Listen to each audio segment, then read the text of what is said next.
Using Illustrator as an animation tool and also the capabilities we have to export our graphics for the web.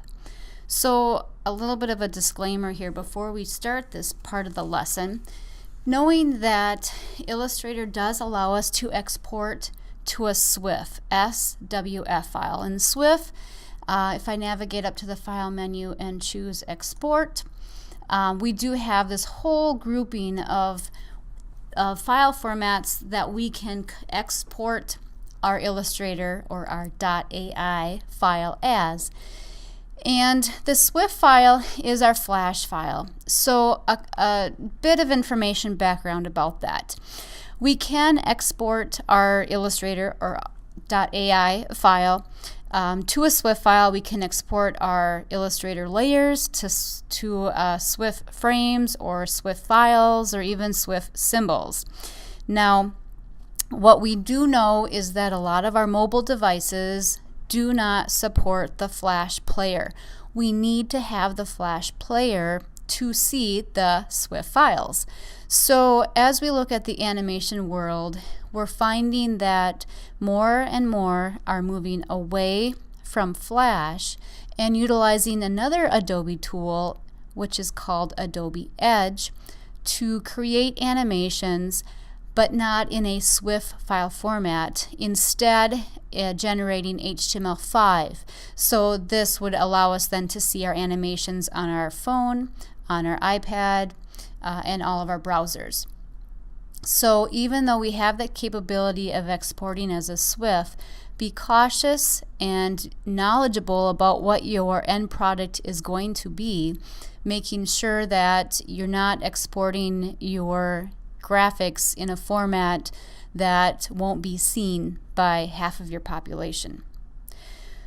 There are some really fun ways, though, that we can use Illustrator as an animation tool. So if your intention is that it's going to be only visible on a laptop, on a computer, and we know that Flash Player, again, is a free download, most all people have it on their computers, then we can go ahead and think about this as an animation tool. So there are a couple fun things that we can do here when we choose to export our files. Now before I do this, I'm going to cancel and go back to a couple documents. We've learned some lessons on Illustrator's blend tool. Now the blend tool is a tool that allows us to blend between two objects. And it does the in-between steps for us. And that happens to be how Illustrator then takes this as an animation. So it's a step animation. And like I said, the blend tool creates the in-between steps. And those in-between, that term in-between, is how we get the word tweening in the animation field. And tweening is where the computer builds those steps for us. So the in-between steps are created in Illustrator with the blend tool. Back in the old days of animation, where we had a master illustrator or a master animator create a beginning image and then create an ending image, and then they had an intern or an apprentice build those in-between steps, and that's where that whole terminology comes from. So what I can do here is I can export this, but I need to blend between these two objects. So I'm going to select with my selection tool my blue square and my orange circle. I'm going to go over to the blend tool here, and with it selected, when I activate the blend tool, I can see each individual component. I'm going to click on one and then click on the other, and you can see the blend occurs. Now, depending on the effect that you want, you can change the number of steps. Remember, we also can blend under object and blend, and here we can see blend options. We can expand it, we can reverse the spine, we can do all kinds of things.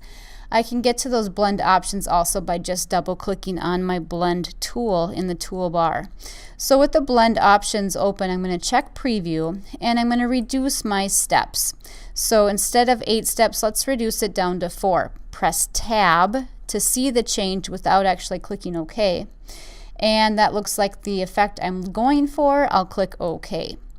So now what I have is a blend between two shapes. Remember, this is my spine, and these are the in-between objects that Illustrator has built for me.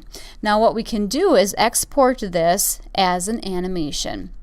So I'm going to choose the File and Export, and I want to navigate to the Flash or the .swf option. When I do that, I'm going to click Export. And when I click Export, yep, I already have it that it exists. We're going to go ahead and replace it.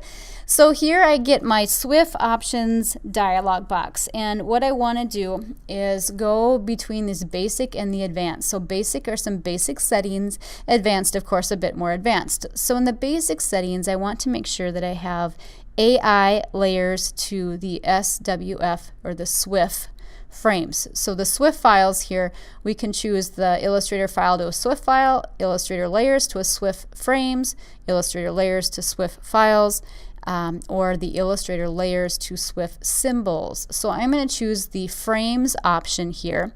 I can choose what version of player I have. Then when I navigate to advanced, here I choose some options here. I can choose the frame rate. The frame rate is measured in frames per second, or FPS. Now, 12 frames per second is the default, and this really is a minimum for animation.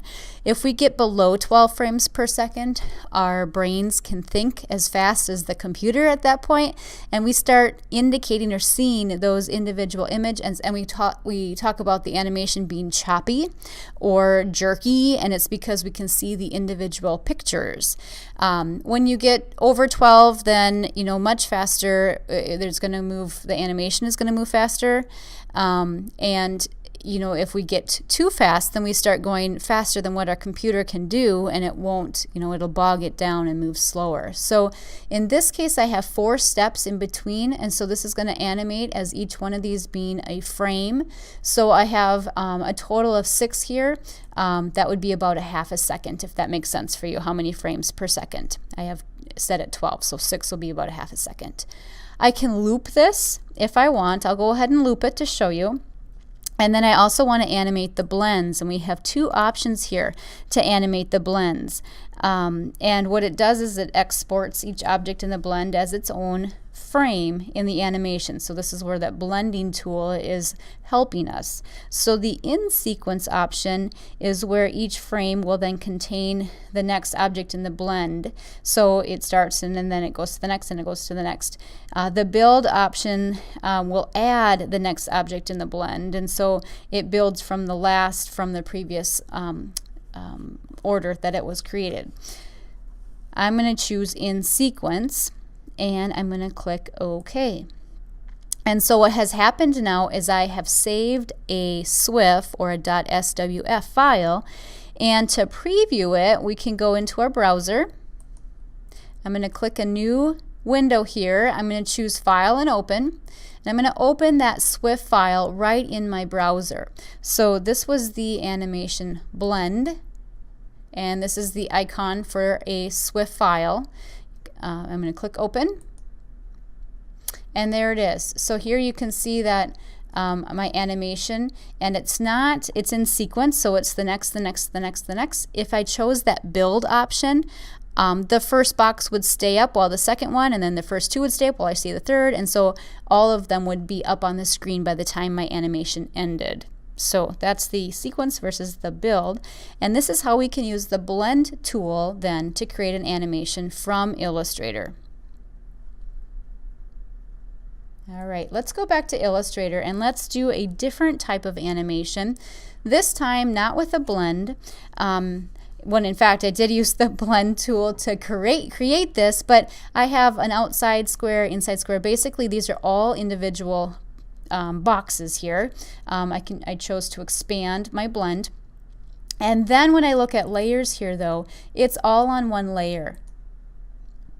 So each one of these paths are within one layer. What I need to do for a non-blended artwork, basically a step animation created from the layer order, I need to make sure that each object in the animation, each one of these boxes in this case, are on their own layer. They need to be placed on their own layer in the order that I want the animation to proceed. So to do that, I could, take half of my day and move all of these to a new layer, or I can use a tool that Illustrator has that works really kind of handy. So with everything selected, all of the artwork that I want to be part of this animation selected, I'm going to go to my Layers panel, and in the little Options menu here, we see a Release to Layers. And there's that Sequence and Build term, those terms again. We see that once again. And so remember, that's how the animation will occur. In sequence is going to do one, then the next, then the next, then the next.